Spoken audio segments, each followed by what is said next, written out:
우리 옆 사람에게 하나님이 당신을 사랑하십니다 라고 축복해 주시면 감사하겠습니다. 앞사람 뒷사람하고도 자, 하나님이 당신을 죽도록 사랑하십니다.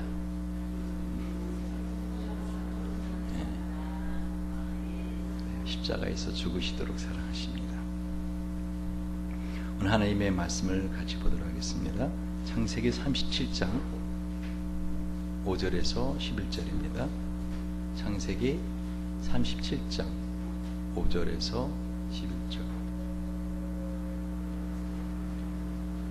요셉이 꿈을 꾸고 자기 형들에게 고하매 그들이 그를 더욱 미워하였더라.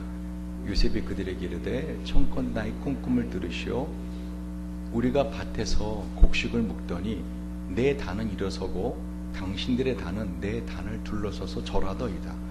그 형들이 그에게 이르되 내가 참으로 우리 왕이 되겠느냐, 참으로 우리를 다스리게 되겠느냐 하고 그 꿈과 그 말을 인하여 그를 더욱 미워하더니 요셉이 다시 꿈을 꾸고 그 형들에게 고하여 가로되 내가 또 꿈을 꾼즉 해와 달과 11별이 내게 절하더이다 하니라. 그가 그 꿈으로 부형에게 고하매 아비가 그를 꾸짖고 그에게 이르되 너의 꿈꿈이 무엇이냐, 나와 내 모와 내 형제들이 참으로 가서 땅에 엎드려 내게 절하겠느냐. 같이 그 형들은 시기하되 그 아비는 그 말을 마음에 두었더라. 아멘. 오늘 본문의 말씀을 가지고 우리가 위대한 꿈을 품어야 할 이유라는 제목으로 말씀을 나누겠습니다. 뉴욕타임즈 34주간 동안 베스트셀러 1위, 전 세계 103개국에서 각 나라의 언어로 103개국의 언어로 번역되어 출간된 책. 그 이후에 지금도 1700만 명이라고 하는 어마어마한 사람들이 읽고 있는 책. 로버트 풀검의 내가 정말 알아야 할 모든 것은 유치원에서 배웠다. 이렇게 좋은 책을 소개해줘도 안 읽으시는 분들은 뭐 관심 없지만 한번 사보시기 바랍니다. 내가 정말 알아야 할 모든 것은 유치원에서 배웠다. 제목이 길지만 쉽지요? 이 책은 한마디로 말하면 우리가 인생을 살아가는 데 있어서 어떻게 살아야 되나 하는 그 기본적인 그 지침, 그것은 유치원에서 가르쳐 준 거를 그대로 하라는 것입니다. 예를 들면 무엇이든 나눠 가져라, 화장실 쓰고 난 뒤 물 내려라, 손은 항상 깨끗이 씻어라. 이것 좀 안 하는 사람들 많아요. 그런데 사실은 이러한 유치원에서 배운 아주 쉬운 그리고 당연히 해야 될 그 말이 인생에 있어서 많은 사람들이 연구하고 좀 어떻게 살아야 되는가 하는 거에 대한 답을 주고 있더라는 것입니다. 그러니까 유치원 아이들에게 이해하기 쉽게 실천할 수 있는 쉬운 말의 규칙이지만 이것들은 사실 인류가 힘겹게 싸워서 얻어낸 온갖 시험을 거치고 연구를 해서 얻은 핵심적인 지혜라는 것입니다.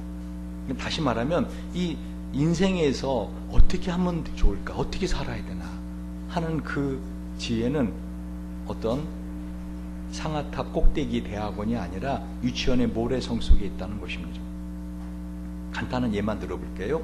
무엇이든 나눠 가져라 하는 말은 장차 성장의 성인이 돼서 가족과 사회 구성원, 우리 교회도요, 할 때 분배 균등성, 나눠 가져라.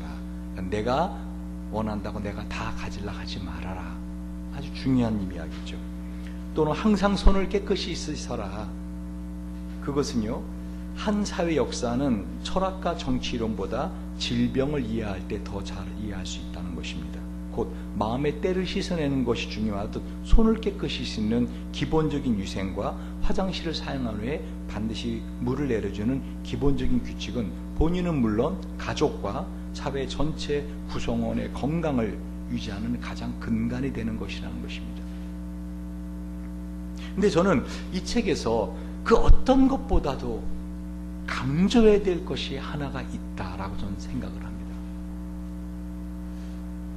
제가 그 책을 아직 사보지 못했고요. 목차만 쭉 보면서 인터넷에 어떤 내용인가를 갖다가 1시간 이상을 뒤졌어요.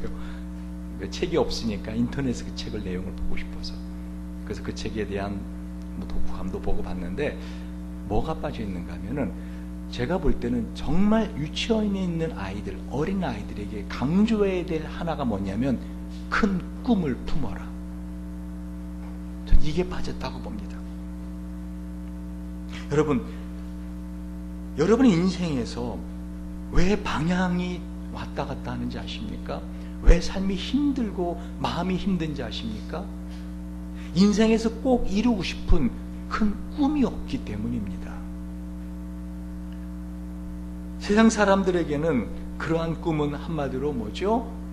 깨몽 그러죠. 꿈 깨. 야, 너 실력으로, 그죠? 너의 외모로, 또 너의 가정 형평상, 너의 스펙으로 그런 꿈이 이루어지겠냐? 꿈 깨라 라고. 그러나 하나님을 뭐라고 불러요, 여러분? 하나님을 여러분 중에 한 분도 아저씨라고 부르는 분 없어요? 하나님을 부를 때마다 아버지라고 불러요. 그러니까 하나님을 아저씨라고 부르지 않고 아버지라고 부른다면은 여러분의 품꾸는 꿈은 그 하나님에 의해서 어떻게 해요? 이루어질 수 있는 가능성을 갖고 있다는 것입니다. 그런데 재미난 것은요, 이 큰 꿈을 갖는 것, 큰 꿈입니다. 소시민적인 꿈이 아닙니다. 큰 꿈을 갖고 사는 것, 그것은요 너무너무 중요합니다. 왜 너무너무 중요한가? 한마디로 마귀가 이걸 미워합니다. 큰 꿈을 품는 사람을 마귀는 미워합니다. 여러분, 마귀가 미워하는 걸 보면 이것은 되게 중요하다는 거예요. 여러분, 전에도 말씀드렸지만 자꾸 여러분의 집에 도둑이 들어와요. 내가 생각할 때는 훔쳐갈 게 없는 것 같은데 자꾸 뭘 뒤집니다. 그러면 뭐예요? 나는 모르고 있지만 여러분이 갖고 있는 것 중에 뭔가 그렇게 도둑이 계속 들어와서 뒤질 정도로 뭔가 있다는 겁니다. 그래 안 그래요? 그래 어느 날 보니까 어떻게 해요? 여러분이 그 필통으로 쓰던 나무 필통, 그게 없어졌어요. 그건 뭐예요? 여러분은 가치를 모르지만 어마어마한 가치를 가진 대단한 물건이라는 것을 여러분 좀 깨달아야 될 거 아니겠습니까? 필통이 없어졌네? 그 도둑은 와서 이거 가져갔대? 그거는 참 바보입니다.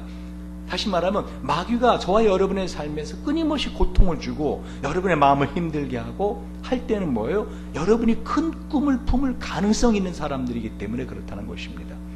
그래서 일상의 삶을 살면서 그 큰 꿈을 갖고 살지 못하도록 여러분을 좌절시키고 포기하게 하고 하려고 하더라는 것입니다. 오늘 본문을 보십시오. 요셉이 창세기 37장 5절에 보니까요, 꿈을 꾸고 자기 형들에게 고함해 그들이 그를 더 어떻게 했다고요? 미워했다라고 합니다. 마귀는 우리의 가까운 사람들을 통하여 이 하나님 나라의 큰 꿈을 꾸는 사람들을 미워하고 핍박하고 고통을 줍니다. 저도 오늘 오는데 오늘 예배가 참 은혜가 있겠다라고 기대를 갖게 된 사건이 하나 있었습니다. 집에서 나오는데 앞에 스타렉스, 큰 검은 스타렉스가 천천히 가는 거예요. 2차선인데. 그래서 어쩌서시 제가 어떻게 해요? 저는 크라시 누르는 거 아주 싫어해요. 이 자동차에 왜 크라시는 만들었는지 모르겠어요. 그 소리를 들을 때마다 짜증이 나요. 그래서 크라시 누르지 않고 그냥 쓱 옆으로 그냥 제가 추월을 해서 앞으로 나왔습니다. 그랬더니 그때부터 크라시를 계속 누르면서 저를 쫓아옵니다. 쫓아오면서 제 옆에 차를 갖다 대니 창문을 내리더니 내가 이제까지 들었던 욕 중에서 온갖 종합세트 욕을 다 해줍니다. 제가 얼굴을 슬쩍 봤더니 젊은 친구예요. 한 20대? 젊은 친구예요. 제가 뭐 그렇게 죽을 죄를 졌다고, 제가 뭐 잘못했는지 몰라. 어쨌든 쫓아오면서 계속 빵빵빵빵빵 옆으로 오더니 뭐 계속 욕을 해도 계속 뭐 야이 하보더니 제가 은수보다 어린 아이예요. 제 막내 아들 은수보다 어린 아이라고. 막 경건이 옆에 앉았으면은 목사님 차 세우세요. 저 자신 내가 주둥이 찢어놓게 오겠습니다. 막 이렇게 할 온갖 욕을 다 하는 거예요. 그래서 제가 미안합니다. 미안합니다. 하고서는 그냥 왔습니다. 제 마음이 얼마나 불편한지. 동시에 어떻게 해요? 하나님이 오늘 은혜 주시겠구나. 할렐루야. 왜 마귀는 먼저 알아요. 마귀는 오늘 예배가 얼마나 중요한 예배인지를 먼저 알기 때문에 제 마음을 상하게 하려고 하더라는 것이죠. 오늘 이 요셉이 큰 꿈을 꿉니다. 하나님 나라의 큰 꿈을 꾸자 어떻게 해요? 요셉의 형들이 그를 미워합니다. 미워하는 것에 끝나지 않는 거 여러분 아시죠? 이 형들이 요셉을 죽이려고 합니다. 그죠? 그럼 요셉을 걸고 어떻게 하죠? 팔아버립니다.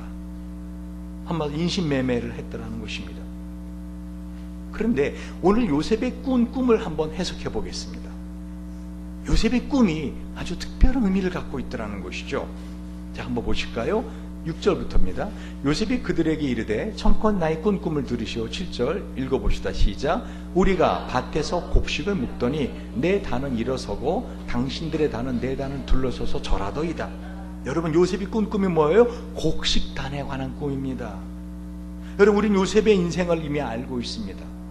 요셉이 나중에 애굽이라는 대제국의 총리가 되고, 그리고 요셉의 형들이 결국은 요셉을 찾아와서 어떻게 하죠? 땅에 엎드려 절합니다. 근데 그 모든 것의 가장 핵심적인 이유는 뭐였죠? 곡식 때문이었어요. 그래 안 그래요? 온 세상에 흉년이 들고 7년간의 풍년 이후에 7년의 흉년이 계속 들자 세상에 먹을 것이 없습니다. 곡식. 그러니까 지금 요셉이 꾼 꿈이 곡식단의 꿈이라는 것입니다. 전에 말씀드렸던 것처럼, 설교했던 것처럼 이 곡식단은 스스로 일어서고 엎드릴 수 없어요. 하나님의 손에 붙들려서 움직여지는 인생이라는 것이죠. 더군다나 이 곡식은 생명을 살리는데 가장 중요한 요소 아닙니까? 옷이야 없어도 죽고 사는데 큰 문제가 없지만은 이 곡식은 먹고 사는데 큰 중요하더라는 거예요. 여러분, 이 요셉이 45장, 창세기 45장 7절에서 8절을 보면은요, 자기 형들을 용서하면서 이렇게 말합니다. 들어보십시오. 창세기 45장 7절 8절. 하나님이 큰 구원으로 당신들의 생명을 보존하고 당신들의 후손을 세상에 두시려고 나를 당신들 앞서 보내셨나니, 그런즉 나를 이리로 보낸 자는 당신들이 아니요 하나님이시라. 나로 바로의 아비를 삼으시며 그 온 집의 주를 삼으시며 애굽 온 땅의 치리자를 삼으셨나이다. 요셉이 큰 꿈이 있는데요, 그것은 바로 하나님의 나라 이루는 꿈이라는 거예요. 여러분, 오늘 전 이 설교를 하면서도요, 만약에 이 설교를 여러분이 아멘으로 받고 여러분 지금까지 살았던 인생에서 새로운 정말 큰 꿈을 꾸고 살고 그 꿈을 기도하며 산다면은요, 여러분 오늘 이 메시지는 여러분의 인생에서 잊지 못할 메시지가 될 것입니다. 특히 좀 젊은 우리 행복 드리머들이 이 메시지를 오늘 잘 들어보시기 바랍니다. 뭐 그렇다고 나이 드신 분들은 뭐 안 들어도 된다가 아니라 그래도 가능성이 그죠? 조금 더 크지 않겠습니까? 그리고 나이 드신 분들은 어떻게 해요? 이미 그동안 살아왔던 인생의 실패로 인해서 목사님들 하는 소리지 뭐 꿈? 그렇지, 좋지, 꿈꾸면 하고 그냥 믿어지지 않냐. 그런 젊은이들은 어때요? 어쩌면 가능성이 있을 수 있겠다 라고 생각하더라는 것입니다. 들어보십시오. 요셉의 꿈이 단순히 개인적인 꿈이 아니라는 것이죠. 수많은 사람들의 생명을 구원하기 위한 꿈이었다는 거죠. 곡식단이 쓰는 꿈. 하나님이 큰 구원으로, 특별히 지난번에 여러분 설교했던 걸 기억하십니까? 요셉의 이 생애는 완벽하게 예수님의 생애와 그대로 오버랩되고 있다는, 벌써 다 까사주셨습니까? 기억하십니까? 여러분, 심지어 요셉이 애굽의 총리가 되었을 때 바로 황제가 요셉에게 지어준 이름이 뭡니까? 사브낫 바네아. 이 사브낫 바네아라 하라. 그러니까 요셉의 남은 생애는, 30살 이후의 남은 생애는 뭐로 불렸어요? 사브낫 바네아라는 애굽 이름으로 불려집니다. 이 이름의 뜻이 뭐죠? 세상의 구세주. 여러분 지금 감이 오지 않습니까? 지금 요셉이 꾼 꿈이 그냥 개인적인 꿈이 아니라 이 곡식단이 쓰고 형들이 그 앞에 절을 하는 이 꿈은 지금 하나님 나라의 꿈이요, 요셉이라는 한 사람을 통해서 예수님에 대한 그림자가 있더라는 것이죠. 여러분, 저와 여러분은요, 한 사람 대회 없이 하나님을 구주로 고백하는 저와 여러분은 다시 오실 예수님의 길을 예비하는 삶을 살아야 될 사람들입니다. 요셉만 이런 것이 아니라 저와 여러분은 어떻게 해요? 하나님의 나라의 꿈을 가지고 다시 오실 예수님의 길을 예비하는 자로 살아야 된다는 것입니다.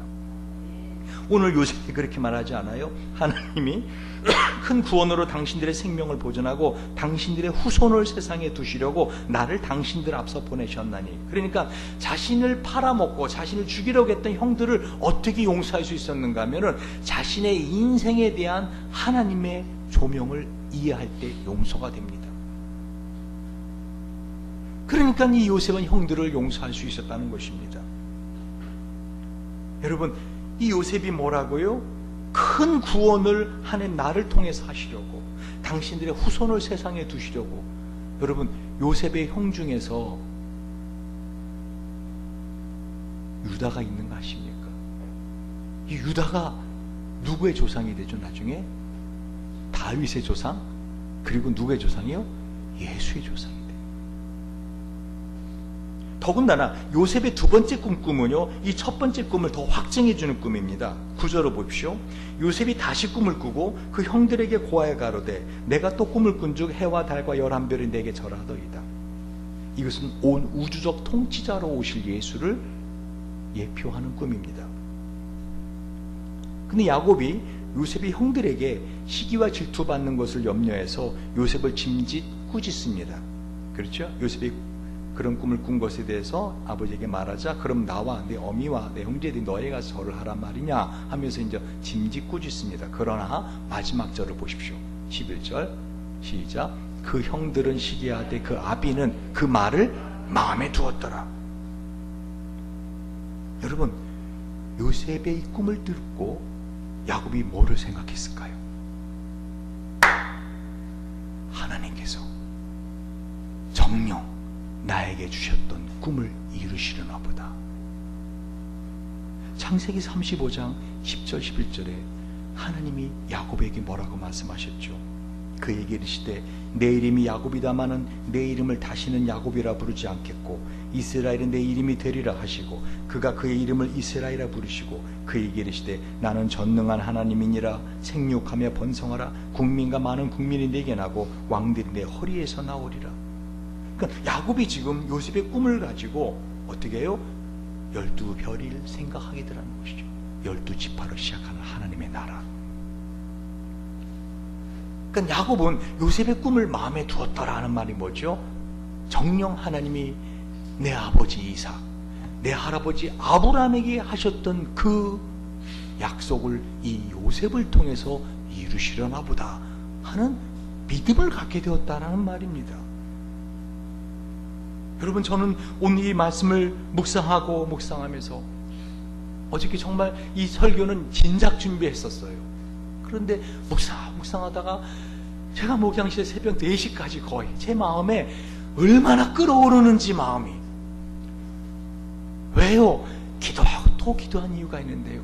하나님, 이 한 편의 설교가 어떻게 우리 행복드리면 한 사람의 생각을 바꿔놓을 수 있겠습니까?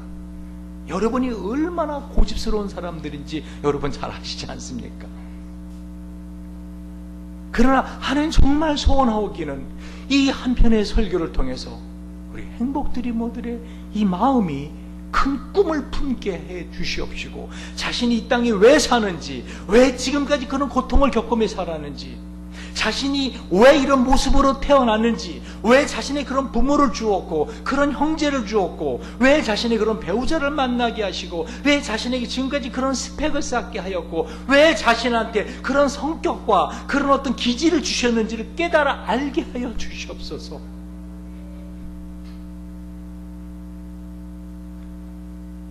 내가 기도하고 또 기도하였습니다. 여러분, 지난번에 말씀드린 것처럼 보지 못하고 듣지 못하고 말하지 못하는 헬렌 켈러에게 정말 사람 인생에서 가장 고통스러운 것이 뭐라고요? 보지 못하는 것일 겁니다. 그 헬렌 켈러 다시 질문하지 않았습니까? 그 보지 못하는 소돔보다 더 비참한 사람이 있다면 어떤 사람일까요? 꿈이 없는 사람입니다. 자신이 왜 사는지, 자신의 삶에 비전이 없이 사는 사람, 가장 비참한 삶을 살더라는 것입니다. 여러분, 왜 큰 꿈을 품고 살아야 되는지 오늘 좀 더 말씀을 드리겠지만은요, 분명한 사실 하나는요, 적어도 이 세상에 존재하는 모든 것은 존재하는 이유가 있다는 것입니다. 여러분, 이 안경, 이 조그마한 나사, 이거 하나도 존재하는 이유가 있습니다. 이 나사 하나 빠지면 안경 다리가 떨어져 나갑니다. 그래, 안 그래요? 여러분, 세상에 모든 것 다 존재하는 이유가 있는데, 근데 왜 사시냐는 겁니다. 죽지 못해 살지요. 가장 불행한 인생입니다. 여러분, 하나님은 저와 여러분이 이 땅에 태어나게 하신 이유가 있고요, 예수를 믿게 한 이유가 있고요, 인생을 살아오면서 겪었던 모든 것을 하나님 나중에 사용하시려고 지금 계획하고 있더라는 것입니다. 여러분, 창세기 1장 20절 28절을 보십시오. 하나님이 자기 형상, 곧 하나님의 형상대로 사람을 창조하시되 남자 여자를 창조하시고 하나님이 그들에게 복을 주시며 그들에게 이르시되 생육하고 번성하여 땅에 충만하라, 땅을 정복하라, 바다의 고기와 공중의 새와 땅에 움직이는 모든 생물을 다스리라 하십니다. 제가 이 본문의 말씀을 오늘 말씀드리면 아마 제가 기억하기로는 지금 999번째 말씀드리는 걸 거예요. 그럼에도 불구하고 여러분이 이 말씀의 중요성을 깨닫지 못한다면요, 오늘 정신을 차리고 다시 한번 들어보십시오. 하나님이 인간의 존재, 사람을 이 땅에 왜 만들어놨는가 하면은 하나님의 나라를 이루기 위함이에요. 하나님을 사랑하고 하나님의 말씀에 순복하는 하나님의 나라, 그래서 하나님과 영원히 행복하게 살 수 있는 그 하나님 나라를 이루려고. 그랬더니 아담과 하와가 어떻게 했어요? 그 하나님의 나라의 가장 근간이 되는 하나님 나라의 법, 선악을 판단하는 게 누구라겠어요? 판사 아닙니까? 선악을 판단하는 기준이 뭡니까? 법 아닙니까? 법. 그 선악을 알게 나무는 단순한 열매가 아니었다는 거죠. 하나님 나라의 법을 깨트리는 짓을 합니다. 이유는 뭐죠? 자신이 하나님이 되려고. 하나님 결국은 그 아담과 하와의 그런 범죄로 인하여 어떻게 하죠? 그들을 에덴에 쫓아내시고, 그리고는 그 인간들이 점점점 많아졌을 때 어떻게 하죠? 하나님이 사람 지으신 것을 한탄하셨다 그랬어요. 그리고 하나님의 말씀을 순복하는 노아라는 한 사람의 가족만 남겨놓고 모든 인류를 다 물청소하십니다. 그런데 이 노아와 그 아들들이, 여러분, 방주에서 나왔을 때 하는 창세기 9장 1절에 뭐라 그러죠? 하나님이 노아와 그 아들들에게 복을 주시며 그들에게 이르시되 생육하고 번성하여 땅에 충만하라. 누가 했던 말씀이에요? 아담과 하와의 때만 동일하게 하십니다. 하나님의 꿈은 변하지 않았다는 거죠. 하나님의 나라를 이루고자 하시는 하나님의 꿈은 변하지 않았다는 거예요. 그런데 이 노아와 그의 아들들, 후손들이 어떻게 하죠? 그 하나님의 언약을 불신하고 무지개까지 걸어가시면서 다시는 내가 너희를 물로 심판하지 않겠다 하시는 하나님의 언약을 불신하고 자신들의 힘으로 어떻게 방수탑을 쌓습니다. 바벨이라고 하는.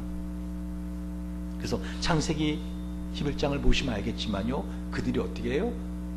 벽돌로 돌을 대신하고 불에 구운 돌로 역청으로 진흙을 대신하여. 왜? 이것은 다 방수탑을 쌓는 재료입니다. 그들이 왜 구하기 쉬운 진흙을 안 쓰고 역청을 썼을까요? 그들은 노아의 홍수를 경험했기 때문에 다시 한번 또 비가 오면 우리는 죽으리라. 그러니까 하늘 대꼭대기에 닿는 높은 방수탑을 쌓아서 우리가 그 위로 올라가서 우리의 생명을 보존하자. 우리가 우리 이름을 내고 온 집에는 흩어짐을 면하자. 왜? 온 세상 사람들이 물에 둥둥 떠다니는 걸 봤기 때문에. 한마디로 하나님의 언약을 불신하는 바벨탑을 쌓고, 더 나아가서 어떻게 그들은 성과 바벨탑을 쌓았더라. 캐슬. 하나님의 나라가 아닌 인본주의 나라를 만들었다는 거죠. 그리고 창세기 12장에 하나님이 아브라함이라는 한 사람을 불러내십니다. 그리고 새로운 인류를 만들어내십니다. 새로운 인류. 어떤 인류요? 하나님을 사랑하고 하나님의 절대 순복하는 하나님의 사람들을 아브라함이라는 한 사람을 통해 하나님은 다시 시작하십니다. 그러자 창세기 12장 4절에 이 아브라함이 여호와의 말씀을 쫓아갔고 라고 말씀하고 있어요. 아브라함이 쫓아갔던 말씀은 뭐죠? 75세나 된 아브라함에게 하나님 어떤 말씀을 주셨죠? 내가 너에게 아들을 주겠다. 심지어는 창세기 15장 5절을 보면 하나님이 아브라함을 밤하늘의 별을 보여주시면서 말씀하십니다. 이 별들처럼 내 자손을 많게 해주겠다. 여러분 지금 무슨 말인가 잘 들어보세요. 지금 저와 여러분에게 하나님이 큰 꿈을 오늘 꾸게 하려 하시는 것입니다. 근데 그 꿈은 어떤 꿈인가 하면은 내 힘으로 할 수 없는 꿈이라는 거예요.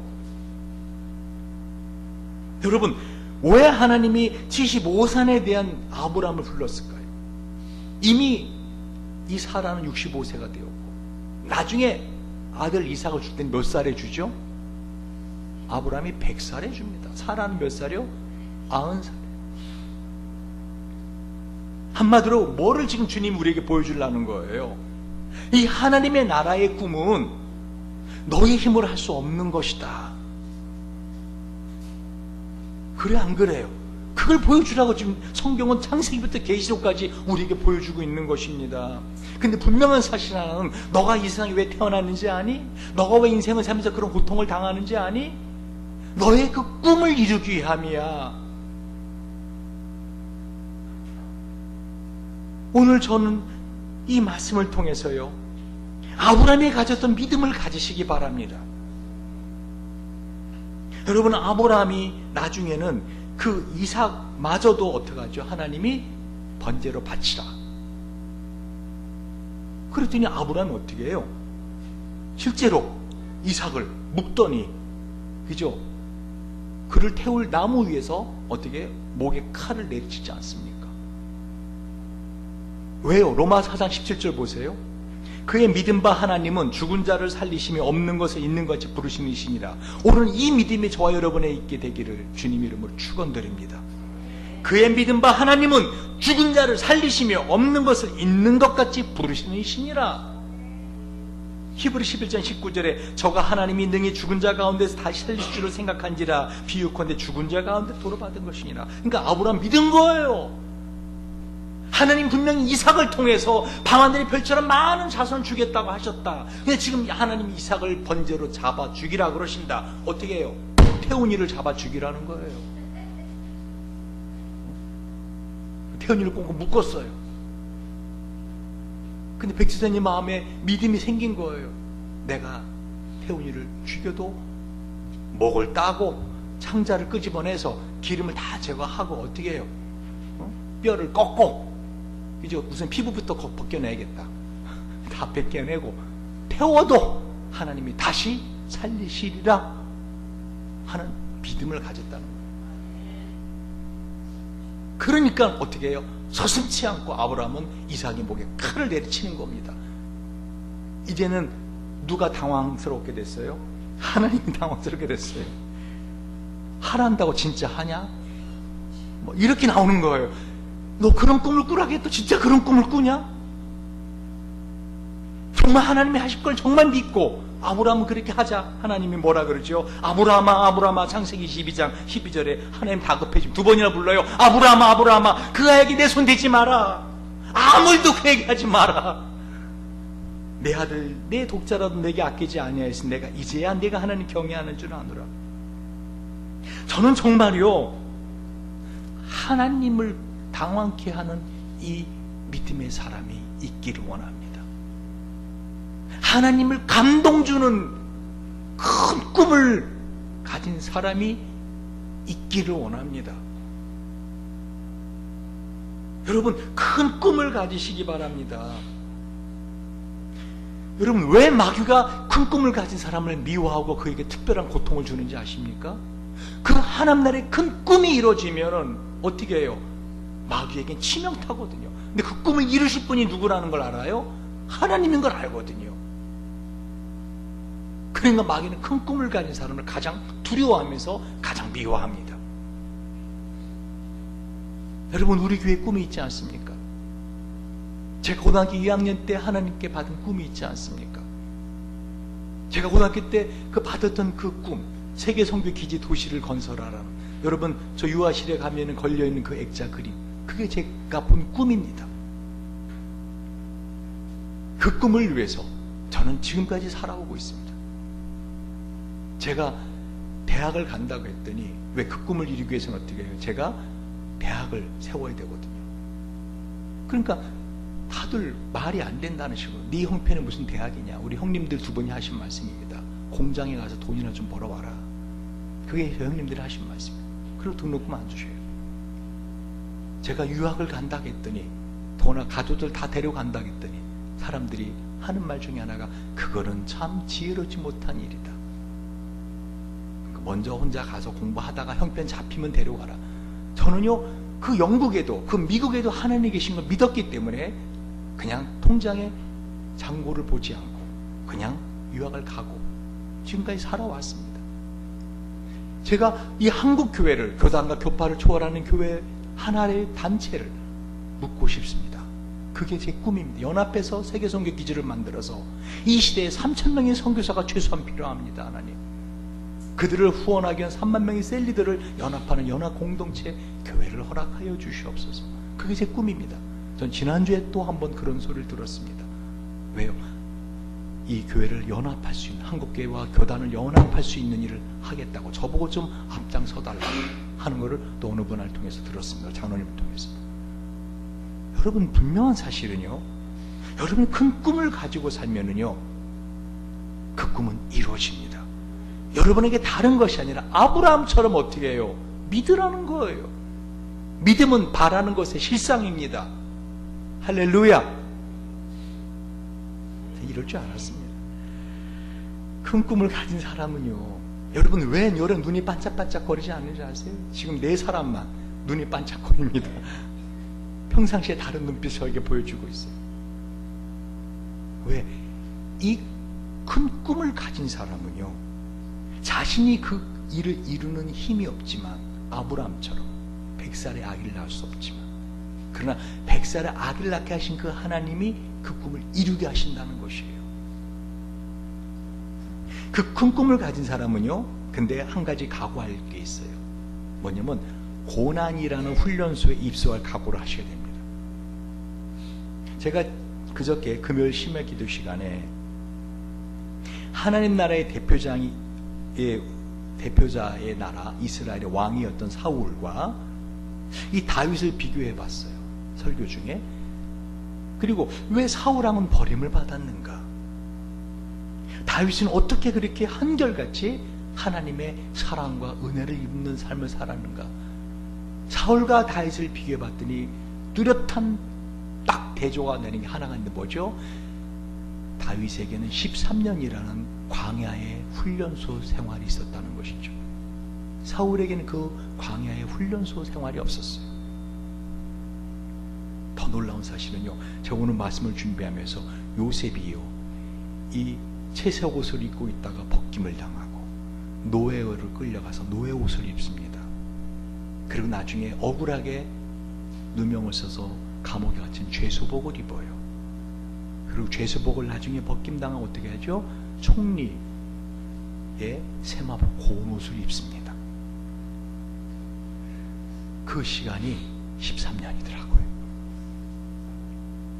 요셉이 17살에 노예로 팔려갑니다. 30살에 총리가 됩니다. 이 30살의 나이는요, 제사장이 될 수 있는 나이예요. 그래서 예수님도 30년까지 참고 기다리시는 겁니다. 그리고 3년간의 공생을 하시고 십자가에 죽으시고 부활하시죠. 여러분, 성경은 그냥 써진 게 하나도 없더라는 걸 제가 다시 한번 소름이 쫙 끼치더라고요. 이렇게 분명히 보여주는데 왜 우리는 이 사실을 알지 못할까? 꿈을 가진 사람이라면 마귀는 그를 그냥 두지 않는다는 것이죠.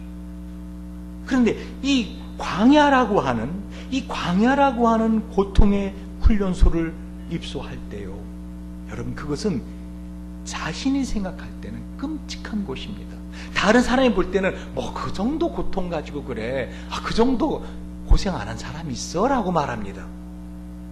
그러나 본인에게는 너무나 힘든 그 광야의 훈련소 생활이었다는 것이죠.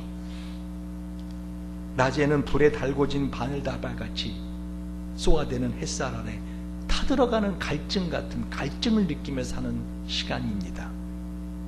밤에는 뼛속까지 파고드는 추위로 고독함과 외로움 속에서 소리 없는 눈물을 하염없이 흘려야만 하는 시간입니다. 여러분, 누구도 이 광야의 고난의 훈련소에 입소하는 것을 원하는 사람은 없습니다. 그런데 큰 꿈을 갖고 있는 사람은요, 잘 들으십시오. 큰 꿈을 갖고 있는 사람은 그 고난의 훈련소를 지나갈 때, 그 시간을 지나갈 때, 광야를 지나갈 때 그 고난에 절망되지 않습니다. 그게 큰 차이라는 거예요. 왜요? 따라하시기 바랍니다. 큰 꿈의 재료는, 큰 꿈을 이루는 재료는 광야에서 얻어진다. 요셉이 총리가 되는 어마어마한 꿈을 이룹니다. 그래, 안 그래요? 그런데 그 꿈을 이룬 재료는 다 어디서 얻었죠? 요셉이 노예 생활에서. 만약에 요셉이 노예로 팔려가지 않았다면, 그냥 아버지 야곱의 집에서 채색 옷 입고 어떻게 사랑 받으면서, 아버지 사랑 독차지 받으면서 살았다면 요셉의 꿈은 이루어질 수 없는 꿈입니다. 그래, 안 그래요?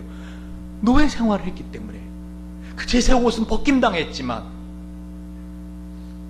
노예복을 입었기 때문에, 그렇기 때문에 보디발의 아내의 모함을 받고 죄수복을 입을 수 있었던 거 아닙니까?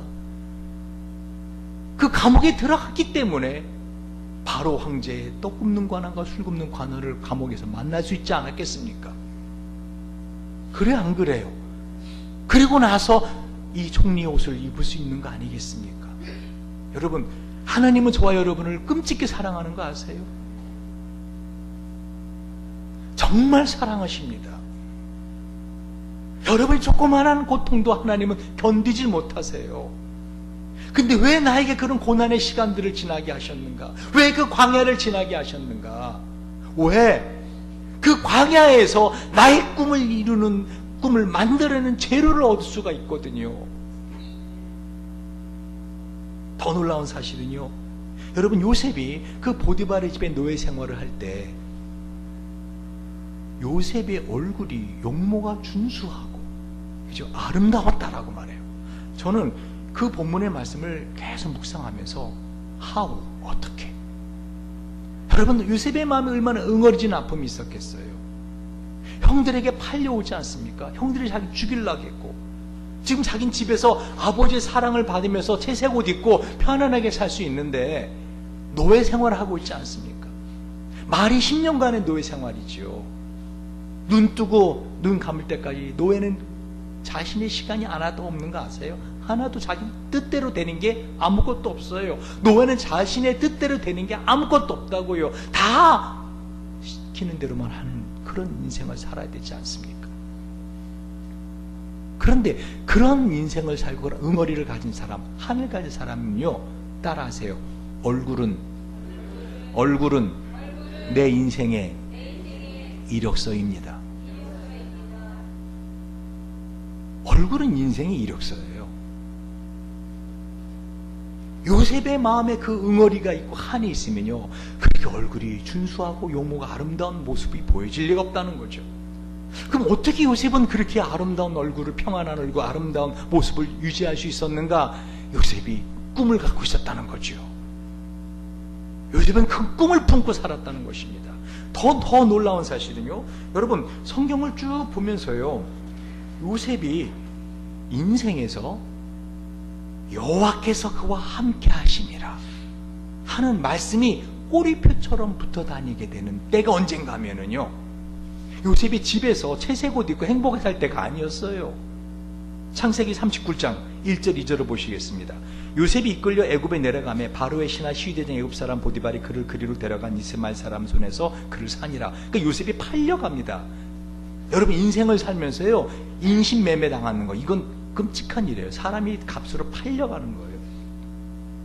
여호와께서 요셉과 함께 하심으로, 이 말씀이 드디어 등장하기 시작해요. 여호와께서 요셉과 함께 하심으로 그가 형통한 자가 되어 그 주인 애굽 사람의 집에 있으니, 심지어 요셉이 감옥에 억울하게 끌려 들어갈 때에도 21절에 여호와께서 요셉과 함께 하시고 그에게 인자를 더하사 전옥에게 은혜를 받게 하시매 23절에 전옥은 그의 손에 맡긴 것을 무엇이든지 물어보지 아니하였으니 이는 여호와께서 요셉과 함께 하심이라. 여호와께서 그의 범사에 형통케 하셨더라. 여러분, 광야에 들어가는 걸 두려워하지 마십시오. 이미 광야의 시간이 지난 것을 억울해하지 마십시오. 광야의 시간에 당하는 억울함과 고남, 고독함을 불평하지 마십시오.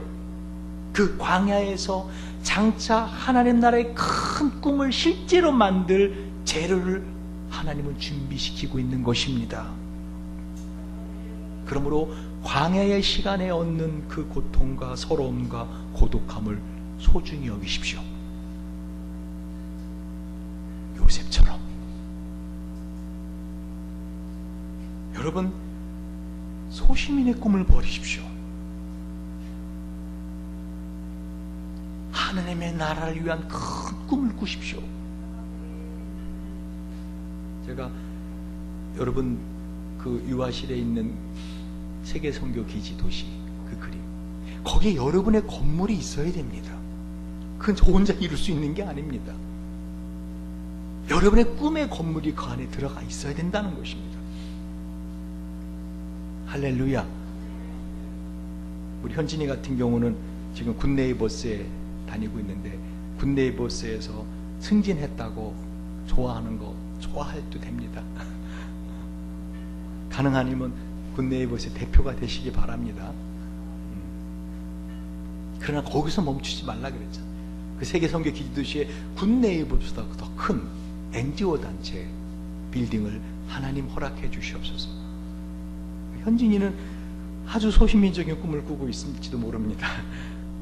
나를 사랑하는 백마탄 낭군님과 결혼해서 행복하게 그렇게 이런 집에서 이렇게 살면 좋겠다. 그 꿈을 꾸십시오. 그런데 그거는 뭐죠? 큰 꿈을 이루었을 때 얻어지는 부수적인 거예요. 할렐루야. 그건 보너스로 주어져요. 생각을 해보세요. 굿네이버보다 큰 그런 대표가 되었을 때 어떤 집에 살게 될지, 어떤 차를 타고 다니게 될지, 하나님 어떤 사랑을 베풀어 주실지. 여러분, 큰 꿈을 품으시기 바랍니다. 내 나이에 지금 무슨 큰 꿈, 자녀에게라도 그 꿈을 이루어질 수 있도록 큰 꿈을 품으시기 바랍니다. 할렐루야. 제가 고등학교 2학년 때부터 제 공부방에 책상 앞에 제 컴퓨터에 그 컴퓨터 잠깐 안 쓰면은 그 앞에 어떤 글자가 흘러가는 거 아세요? 여러분, 시간이 흘러가기도 하고, 제가 한결같이 대학교 때 유학 가서도 적어놓은 글귀가 있어요. Expect great things from God. 하나님으로부터 위대한 것을 기대하라. Attempt great things for God. 하나님을 위해서 위대한 걸 시도하라. 여러분, 소시민적인 꿈을 버리시기 바랍니다. 큰 꿈을 한번 꿔보시기 바랍니다. 할렐루야. 말씀을 정리합니다. 요셉은 하나님의 나라의 큰 꿈을 갖고 있었기 때문에 고난의 시간을 겪었습니다. 광야를 지나가는 인생을 살았습니다. 그러나 그 광야는 바로 요셉의 꿈을 만들어내는 재료를 얻는 장소였다는 것입니다. 누구도 그 광야의 훈련소에 입소하는 걸 원치 않습니다. 요셉도 원치 않았습니다.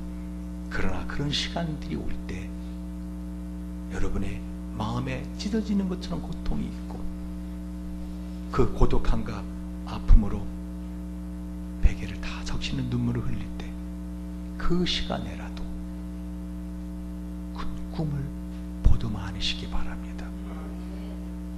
그리 할 때 마귀는 어떻게 해요? 여러분을 그 시험과 절망과 고난의 늪속에 밀어넣지 못합니다.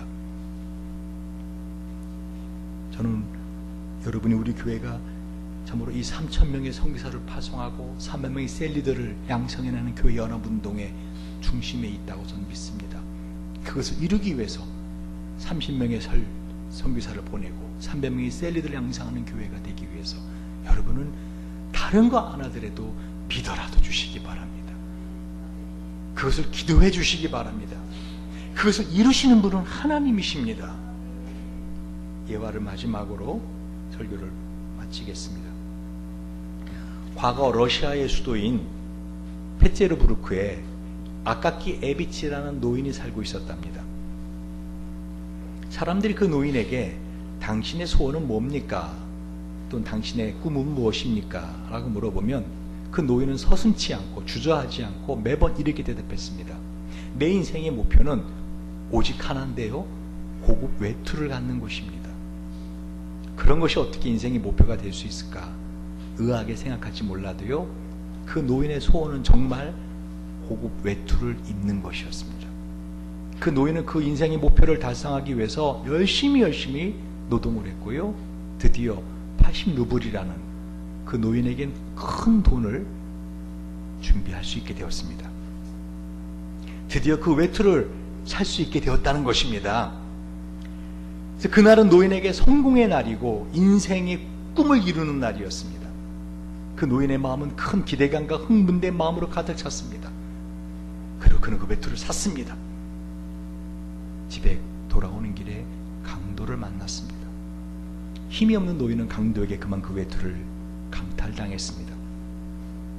그 노인은 매우 절망했습니다. 단순히 고급 외투를 강탈당한 게 아닙니다. 그는 그 인생의 전부를 강탈당한 것입니다. 그의 꿈을 강탈당한 것입니다. 그날 이후 그 노인은 좌절의 늪에 빠졌고 너무 속상한 나머지 하루하루 씨름하다가 죽고 말았습니다. 그 후 페테르부르크의 추운 겨울이 되면은요, 그 거리에 이 노인의 유령이 나타나서 비명처럼 지르는 소리가 사람들의 귀에 들렸다고 합니다. 이 이야기는 고글리라는 사람이 쓴 단편소설 외투라는 내용입니다.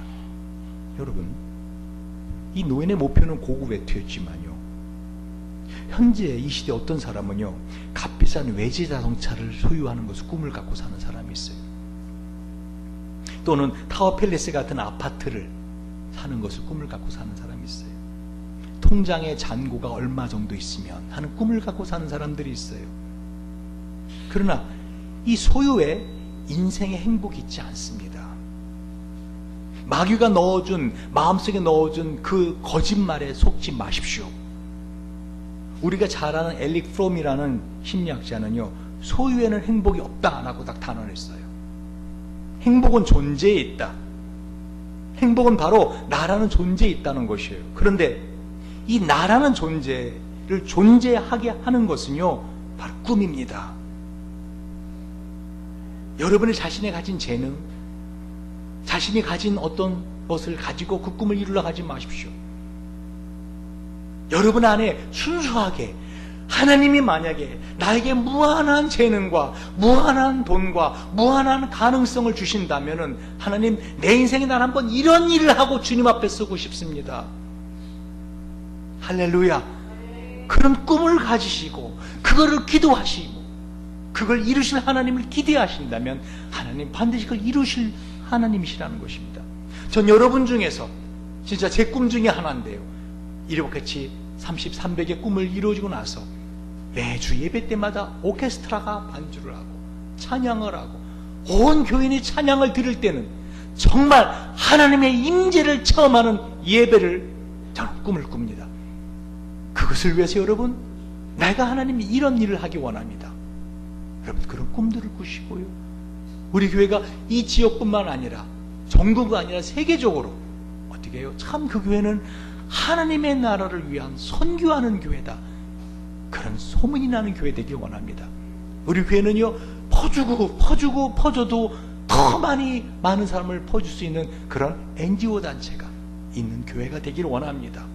그러나 이것은 저 혼자의 힘으로 도저히 할 수 없는, 전단지 그런 사람들이 모여서 이루는 세계성의 도시를 꿈을 꾸을 뿐입니다. 여러분, 꿈을 크게 하십시오. 그 꿈을 이루실 하나님을 기대하십시오. 기도하시겠습니다.